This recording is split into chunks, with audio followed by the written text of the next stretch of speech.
ख़वातीन और हज़रात, एक नए मौजू के साथ आपसे गुफ्तगू का एक इंतहाई नाजुक सा सिलसिला शुरू करना चाहता हूँ। और ये मौजू उसी तरतीब में, उसी अंदाज़ में आपके साथ डिस्कस होगा कि ये बहुत ही कंट्रोवर्शियल सा एक सब्जेक्ट है और इसके ऊपर बहुत सारी आरा हैं और कुछ कन्वेंशनल आरा भी हैं। और मेरी कोशिश ये रही इन वीडियोस के हवाले से कि आपसे उन मौज़ूआत के बारे में बात की जाए कि जिन मौज़ूआत के बारे में एक बना बनाया तसव्वुर तो हमारे पास मौजूद ही है और हम उससे एक सतही लेवल पर जब चीज़ों को देखते हैं तो उसके बारे में हमारे कुछ तसव्वुरात भी हैं, हमारे कुछ बिलीफ्स भी हैं उन चीज़ों के बारे में। लेकिन इन वीडियोस के ज़रिए उन एस्पेक्ट्स को एक दफ़ा दोबारा एक गहरी नज़र से देखना मकसद है। और वो ये है कि इंसानी बिहेवियर में बहुत सारी ऐसी चीज़ें हैं जो अगर आप सतही नज़र से देखें तो वो बहुत मनफी, बहुत ही बुरी और बहुत ही स्ट्रेंज लगती हैं। और बाज़-औक़ात उन्हीं रवैयों को जिस वक्त आप ज़्यादा गहरी नज़र से देखते हैं तो आपको पता चलता है कि हुई ताख़ीर तो कुछ बाइसे ताख़ीर भी था। अब ताख़ीर कोई अच्छी चीज़ तो नहीं होती, लेकिन जब आप जाके पता करते हैं कि ऐसा क्यों हुआ तो आपको पता चला कि वो शख्स असल में इसलिए ताख़ीर से पहुंचा कि वो सड़क पर किसी ज़ख्मी को उठाकर अस्पताल ले गया था।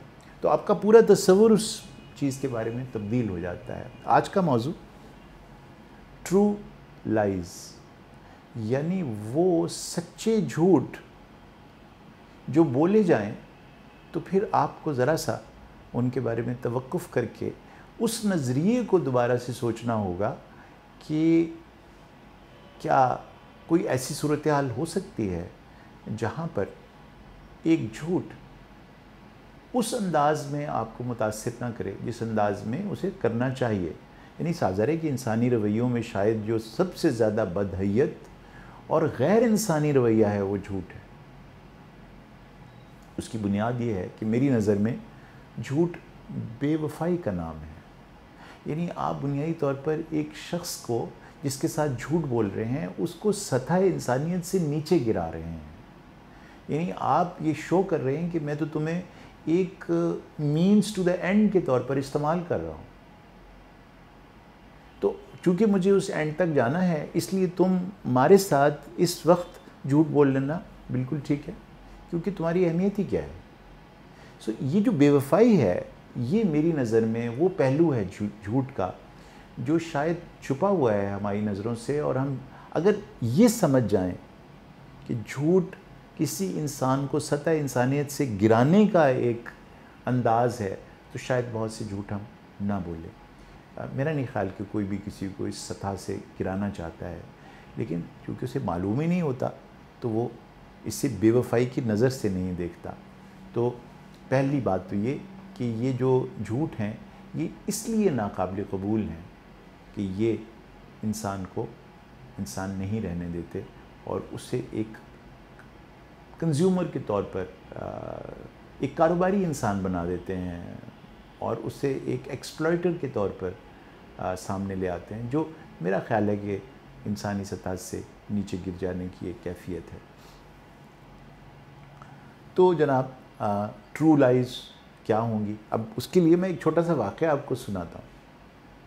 बहुत साल पुरानी बात है कि इससे आपको ये भी अंदाज़ा होगा कि मैं किस कदर कदीम इंसान हूँ और कितना पुराना हूँ कि फ़ील्ड मार्शल अयूब ख़ान जो उस ज़माने में पाकिस्तान के सदर होते थे उनके ख़िलाफ़ लाहौर में जो तलबा थे पंजाब यूनिवर्सिटी, गवर्नमेंट कॉलेज, जहाँ बाद में मुझे जाने का शर्फ़ हासिल हुआ, इवन जो बड़ी क्लासों में स्कूल में स्टूडेंट्स थे, उन्होंने एजिटेशन स्टार्ट की।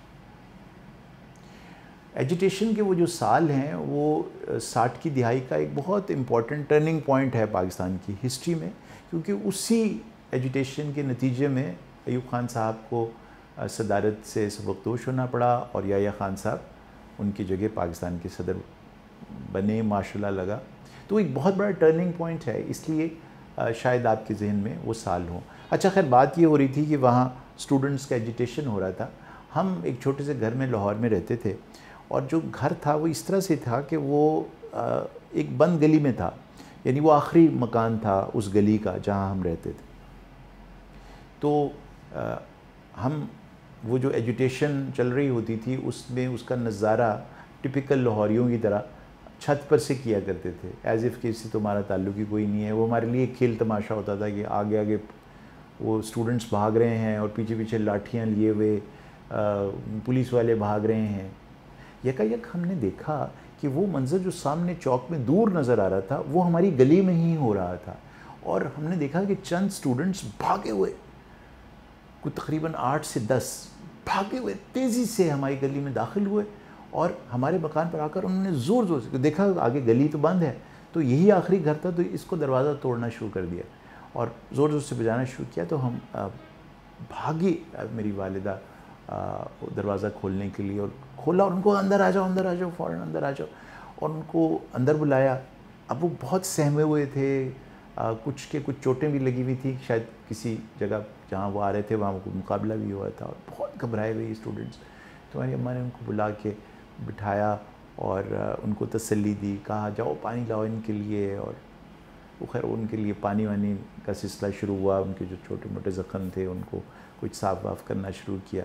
कि इतनी देर में हमने खिड़की से देखा कि ये दरवाज़ा फिर पीटा जा रहा है, और इस दफ़ा जब हमने देखा तो वहाँ पुलिस वाले खड़े थे। तो मेरी माँ ने मुझे फ़ौरन कहा कि बाहर जाओ, और जब वो तुमसे ये पूछे ना कि कोई यहाँ आया है कि नहीं, तो कहना यहाँ कोई नहीं आया। तो अगर वो कहें कि कोई स्टूडेंट्स थे, उनको कहें थे तो, लेकिन वो शायद ये दीवार चढ़ के दूसरी तरफ कूद के आए। तो हमने तो इतना ही मंजर देखा है, बस ये अब तुम्हारी ज़िम्मेदारी है कि किसी तरीके से इस बात का एहतमाम करो कि वो पुलिस वाले यहाँ से चले जाएं, तो फिर ही इन लोगों की जान बचेगी। खैर हमें तो लगा कि हम हीरो बन गए हैं इस बात के ऊपर, अब हम किसी की जान बचाने लगे। तो ये कहते हुए हम बाहर निकले कि फ़िक्र ही ना करें, देखें कैसी परफॉर्मेंस देते हैं। तो जनाब खादिम हुसैन बाहर गए और उन्होंने जाके क्या परफॉर्मेंस दी पुलिस के सामने कि वो कन्विंस हो गए थोड़ी देर में कि यहीं से भाग कर गए होंगे। मैंने कहा जी ये देखें, इधर से आए और हम तो देख ही रहे थे, ये यहाँ से चढ़े। और देखा कि 10 फुट की दीवार कैसे चढ़े। मैंने कहा ये खिड़की, ये देखें आप, इससे इन्होंने छलांग लगाई ऊपर। ऐसी मैंने कहानी उनके सामने पेश की। वो उन्होंने कहा वो चलो भाई वो भागो, दूसरी तरफ से जाग के। अच्छा थोड़ी देर में वो 2-4 मिनट की उस तकरीर के बाद वो बाहर निकले, और वो अब ये स्टूडेंट्स भी कहीं छुप के हमें देख रहे थे। जब मैं वापस आया तो उन्होंने मुझे गले लगाया, गोद में उठाया, हवा में लहराया। छोटा सा बच्चा था, उस वक्त 4 फुट का रहा हूँ, और मुझे लगा कि मैंने बहुत बड़ा कमाल किया है। आज मैं जब ये सोचता हूँ, मैंने तो झूठ बोला था, मैंने तो एक कहानी गढ़ी थी, और मेरी वालिदा ने ऐसे फ़ख्र से मुझे देखा था। वो वालिदा जो हर वक्त इस बात के ऊपर ना परेशान रहती थी ये तुम झूठ तो नहीं बोल रहे। यानी उनका जो सबसे बड़ा मसला था अपने बच्चों के साथ वो ये था कि तुम कोई क़यामत खेज़ काम भी कर लो, किसी का कत्ल कर दो, तो मुझे आगे बता देना, झूठ ना बोलना। तो वो मुझे जब फ़ख्री अंदाज से देख रही थी इस झूठ बोलने पर, तो मैंने ये सोचा कि जब ये ट्रू लाइज़ की और ये जो ऐसे झूठ हैं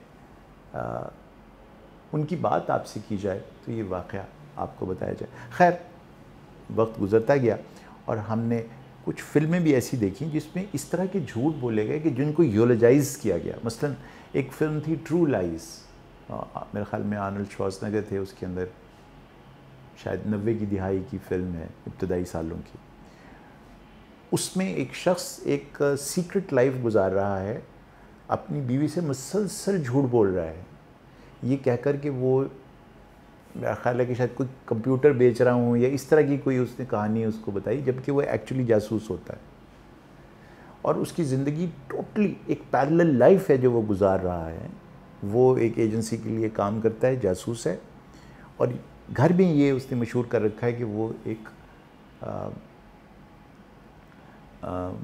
कंप्यूटर या इस तरह कोई कारोबार। अब मेरी बहुत पुरानी देखी हुई फिल्म है तो मुझे माफ़ कर दीजिएगा अगर कुछ गलत मैं उसके बारे में बताऊँ। वो कंप्यूटर सेल्समैन हूँ या इस तरह की उसको कोई कहानी उसने बेगम को सुनाई हुई थी। लेकिन ये जो झूठ था इसके पीछे वो जो पैरेलल उसने लाइफ क्रिएट की हुई थी, उसके नतीजे में वो बहुत सारे हीरोइक काम कर रहा था, और बहुत सारे वो अपने मुल्क को एक न्यूक्लियर ब्लास्ट से बचा लेता है इसी पैरेलल लाइफ के अंदर। तो एक बहुत बड़ा हीरो है एक जगह के ऊपर, और दूसरी जगह वो मुसलसल झूठ बोल रहा है, एक पैरेलल लाइफ गुजार रहा है। उसी ज़माने की एक और film Scent of a Woman, जो मेरी जो बेहतरीन ज़िंदगी की फ़िल्में जो मैंने देखी उनमें से एक फ़िल्म है। अगर आपने नहीं देखी तो आपने बहुत मिस किया है। This is probably one of the greatest movies that you will ever see, Scent of a Woman. इसके नाम पर ना जाइएगा। उसमें एक लड़का झूठ बोलता है, लेकिन उस झूठ के पीछे कुछ इसी किस्म का हीरोइज़म है कि वो झूठ कुछ उसके दोस्तों को उस अजाब, उस हजीमत और उस नुकसान से बचाने के लिए है जो उनको मुमकिन तौर पर हो सकता है अगर वो सच बात कहे। अब तय ये हुआ कि उस फिल्म में भी और ट्रू लाइज में भी और मेरी अपनी ज़िंदगी के उस वाक़े से भी अगर आप गौर करें तो ये कुछ ऐसे झूठ हैं जो झूठ के तौर पर बोले गए, लेकिन इन्होंने एक इंतहाई अंधोनाक वाक़या होने से बचा लिया उस सूरत हाल में। अब सवाल आपसे ये है, और मैं भी इसके बारे में बहुत गौर करता हूँ और इन वीडियोज़ में इसके ऊपर हम बात करेंगे कि क्या ये झूठ वाकई झूठ है, और अगर ये नहीं है तो फिर क्या इजाज़त है झूठ बोलने की। ये वो सवालात हैं जिनको हम कोशिश करेंगे इस पर्टिकुलर सीरीज़ में इनका जवाब देने की। आप भी सोचिएगा, और अगली वीडियो में मैं ट्रू लाइज़ के एक और किस्त के साथ आपके सामने हाजिर हूँ।